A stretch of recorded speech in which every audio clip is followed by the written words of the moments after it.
there's a moment in the series where you broke your femur and punctured a lung Yep. in a crash at the track.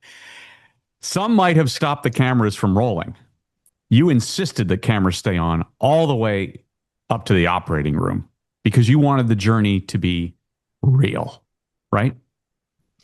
Tell us I about that. when they were rolling into the ER, I said, wait, somebody's got to give me my phone. And they were like, what are you doing? I'm like, this is real. Right. So I filmed all the way in because look, there are two types of race car drivers, ones that have crashed and ones that will.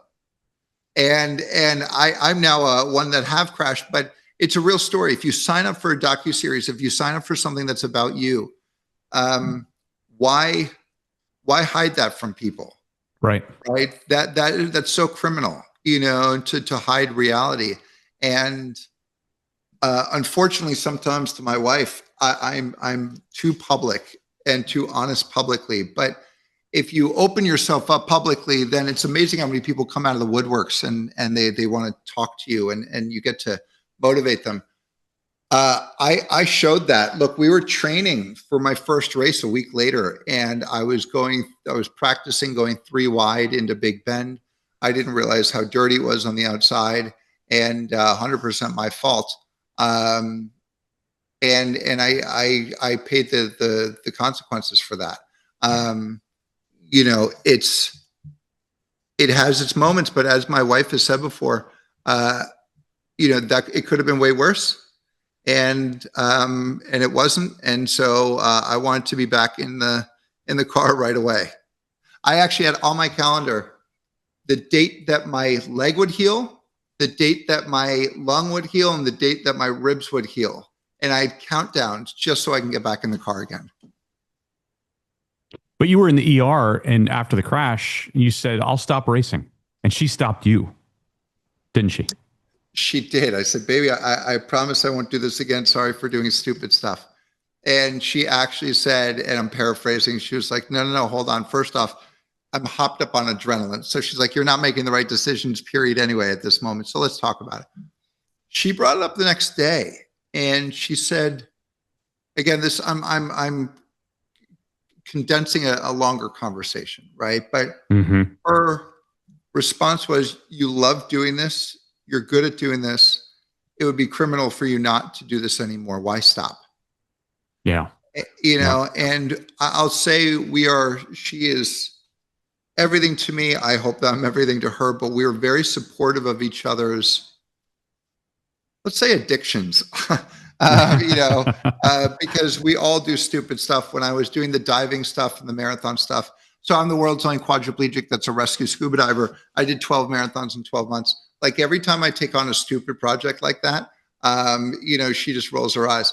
But I have to say she does the same thing, right? She does her own projects like that too.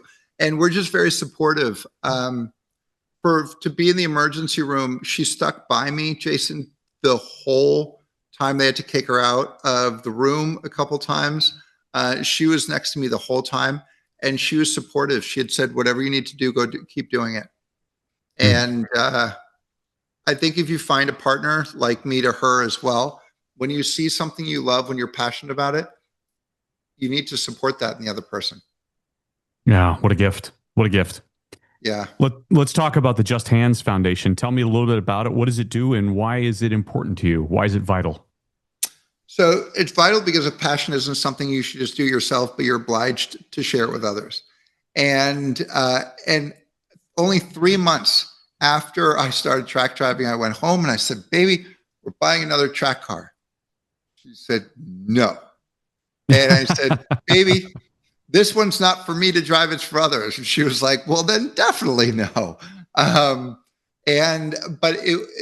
I have been so fortunate, Jason, that in my life, I've had foundations and people help me get into wheelchair racing or marathoning or skiing or diving, whatever it is. They've been there to help. I am humbled. I am grateful. I am all the words that I get to be in a position now where I get to help other people. And I wanted other people to feel what I get to feel. And before I talk about the the foundation, there's something that I've termed the disability tax. And what that is if you want to go do a marathon, you buy $80 shoes, you walk out your front door, you start training. We have to buy a $3,000 marathon chair. If you want to go skiing, $120 season rental, you go, and then you start go skiing. We buy a $4,000 mono ski, right? Everything for us. You want to play basketball, you buy $80 basketball, go to a public court, go play. We buy a $4,000 basketball chair. There's a disability tax to get into our sports. It's always a little bit bigger, and that just multiplies itself inside motorsports. So I felt the need to say, well, I need to offer this to other people. So I bought a really cheap, crappy 328 BMW that was so old and was breaking down all the time. And I started Just Hands Foundation. And luckily, we've moved on from that car. But the Just Hands Foundation gets people who are in chairs behind the wheel of track cars. And whether that is for people who can't do it, ride-alongs with me, to autocross, which is learning your car, balancing your car, learning the limits of your car in a non-risk environment, all the way to HPDE, which is high-performance driver education, which is getting you on a big track with an instructor, all using our cars, not your own. And that is what we started with Just Hands.